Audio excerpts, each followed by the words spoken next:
ایک سینئر صحافی عمر قریشی نے اپنی ٹویٹس کے ذریعے کل ایک معاملہ اٹھایا ڈیجیٹل پاکستان فاؤنڈیشن کا کہ یہ 27 تاریخ کو رجسٹر ہوئی SCCP میں اور جو سوالات اس حوالے سے اٹھائے گئے وہ کانفلکٹ آف انٹرسٹ مفادات کے ٹکراؤ کے حوالے سے سوالات اٹھائے گئے۔ تو ان مسئلہ کیا ہے، معاملہ کیا ہے، کیا واقعی کا یہاں پہ مفادات کا ٹکراؤ ہے، اس حوالے سے ہم بات کریں گے وزیر اعظم کی معاون خصوصی برائے ڈیجیٹل پاکستان تانیہ ادروس سے۔ بہت شکریہ پروگرام میں شرکت کرنے کا۔ کیا یہ ڈیجیٹل پاکستان فاؤنڈیشن حکومت پاکستان کی فاؤنڈیشن ہے؟ نہیں جی، digital Pakistan foundation section 42 company ہے، private company, not for profit. Not for profit? جی بالکل ناٹ فار پروفٹ فاؤنڈیشن ہے۔ اس کے بارے میں جی میں آپ کو اس کے بارے میں تھوڑا سا بتاتی ہوں۔ دیکھیں جی، دسمبر 5 کو 2019 کو ڈیجیٹل پاکستان کا ویژن پرائم منسٹر نے لانچ کیا تھا۔ اچھا، اس ویژن کے ساتھ ایک بڑی چیز کلیئر تھی کہ اس ویژن کو ریئلائز کرنے کے لیے جو ایک سب سے بڑی امپورٹنٹ چیز تھی وہ ہیومن ریسورس تھی، کہ ہم نے کہاں سے ٹاپ ٹیک ٹیلنٹ کو واپس لانا ہے، پاکستان کے برین ڈرین کو ریورس کرنا ہے۔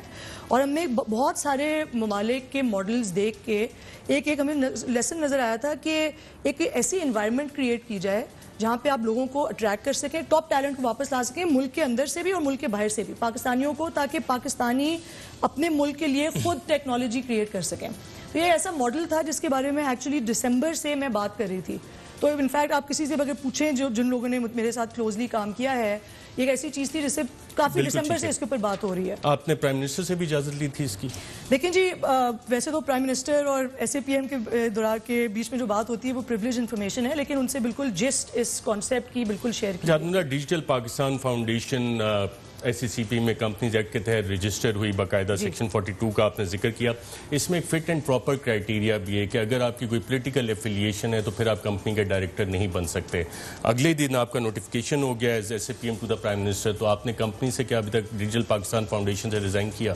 نہیں جی، section 42 not for profit company کے بورڈ کے اوپر ہونے پہ کوئی ریسٹرکشن نہیں ہے، کیونکہ اس میں کوئی کمپنسیشن کے ساتھ کوئی اس کا تعلق نہیں ہے، زیرو کمپنسیشن ہے۔ ایبسولوٹلی آپ اگر SAPM ہیں آپ بورڈ پہ ہو سکتے ہیں، اس میں کوئی لیگیلٹی کا کوئی مسئلہ نہیں ہے۔ دیکھیں جی، بیکاز یہ ناٹ فار پروفٹ کمپنی ہے تو اس کا کوئی اونرشپ کا کوئی شیئرز اور اونرشپ کا کوئی اس میں معاملہ ہی نہیں ہے۔ تو اس میں جب اگر آپ سیکشن 42 کے رولز دیکھیں نا، SCCP کے گورنمنٹ رولز ہوتے ہیں، کون کرتا ہے اس کی اونرشپ کا اس میں تعلق ہی نہیں ہوتا۔ ڈائریکٹرز کون ہیں؟ جی ڈائریکٹرز کا میں آپ کو بالکل، یہ اچھی بات آپ نے کویشچن پوچھا، اس کے اوپر تھوڑی سی بات کرتے ہیں۔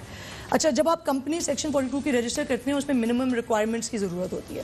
منیمم ریکوائرمنٹس یہ ہوتی ہیں کہ 3 لوگ بورڈ کے اوپر ہوں جب کمپنی انکارپوریٹ کی جائے۔ اچھا، ہماری انٹینشن یہ تھی کہ اس کا ایک ہائی پاورڈ بورڈ بنے گا۔ اب رجسٹر کرنے کے لیے بیسک ریکوائرمنٹس پوری کرنے کی ضرورت تھی، تو جب رجسٹر کمپنی کی گئی تو اس وقت بالکل ایک چھوٹا اسکیلیٹن بورڈ تھا، اس کے اوپر اس وقت 4 لوگ تھے۔ اس وقت جہانگیر ترین صاحب تھے، ایک ہم چاہتے تھے اس کے اوپر ایک لائر ہوں۔ وہ لائر کون تھے؟ جی، لائر کا نام ہے سکندر بشیر۔ وہ ہم چاہ رہے تھے جہانگیر ترین کے وکیل ہیں؟ جی، وہ جہانگیر ترین کے وکیل ہیں، لیکن میں اس کے اوپر آپ کو تھوڑا سا ایکسپلین کرتی ہوں۔ اس وقت دیکھیں ہمیں ایک بیئر بون اسٹرکچر کی ضرورت تھی تاکہ ہم کمپنی کو شروع کر سکیں، اس کو رجسٹر کر سکیں، ٹھیک ہے۔ اب اس کے اوپر ایک بورڈ ہم نے بنانا تھا۔ اب تھوڑا سا ہم آپ بات کرتے ہیں کیونکہ اس کے اوپر بہت ابھی بھی جہانگیر ترین صاحب اور سکندر صاحب ڈائریکٹرز ہیں اس کمپنی میں؟ نہیں، جہانگیر ترین صاحب نے بورڈ سے اپریل میں ریزائن کر دیا تھا، شوگر انکوائری رپورٹ آنے کے بعد۔ نہیں، شوگر دیکھیں جی، شوگر میں اس کے اوپر کامنٹ نہیں کر سکتی، ان کے اور پرسنل تھے معاملات، وہ انہوں نے اس سے ڈیسیجن ہو گئی تھی کہ میں اس کو ٹائم نہیں دے سکوں گا۔ اس وقت انہوں نے اپنی ریزگنیشن سبمٹ کی تھی، وہ SCCP میں ریزگنیشن ان کی ایکنالج ہو گئی تھی، اس کی پوری ڈاکیومنٹیشن اویلیبل ہے۔ تو وہ تو ریزائن کر دیے تھے۔ سکندر بشیر صاحب بھی ایکچولی ریزائن کر چکے ہیں بورڈ سے، لیکن کیونکہ SCCP کی ریکوائرمنٹ ہوتی ہے کہ 3 بورڈ ممبرز ہوں۔ اب میں آپ کو اس کی تھوڑی سی ٹائمنگ ذرا سمجھنی ضروری ہے، کیونکہ جب یہ کمپنی بنی تھی آپ کو یاد ہوگا کہ کرونا کا پہلا کیس پاکستان میں لیٹ فیبروری میں ہٹ ہوا ہے۔ جب سے یہ پوری چیز بنی ہے، ٹھیک ہے، اس میں پیسے کہاں سے ڈالے حکومت پاکستان؟ پیسے اس وقت اس کے اندر سوائے 25,000 روپے کے جو ہم نے اس کے اندر ڈالے تھے، پیسے آئیں گے کہاں پہ؟ جی، اس وقت اس کے اندر کوئی پیسے ہیں ہی نہیں۔ آئیں گے کیسے؟ اس کا آئیڈیا یہ ہے کہ ہم بیسکلی اس کے اندر ڈونرز سے، high net worth Pakistanis, international donors سے پیسے اس کے اندر ریز ہوں گے تاکہ گورنمنٹ کے ایکسچیکر کے اوپر اس کا بوجھ نہ پڑے.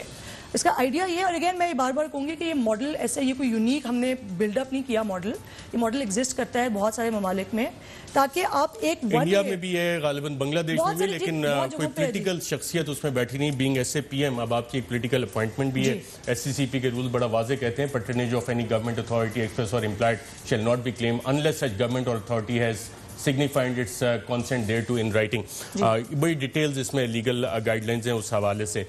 تو کانفلکٹ آف انٹرسٹ آپ کو اس میں نظر نہیں آ رہا, ڈیجیٹل پاکستان اور ڈیجیٹل پاکستان فاؤنڈیشن؟ جی لیکن جی کانفلکٹ آف انٹرسٹ تو تب ہونا جب اگر کوئی اس کمپنی نے کسی گورنمنٹ کے کانٹریکٹ پہ بڈ کرنا ہو. ایک تو فرسٹ آف آل ایسا ہے ہی نہیں. سیکنڈلی یہ کمپنی اس وقت نہ آپریشنل ہوئی ہے نہ اس میں کوئی پیسے آئے ہیں.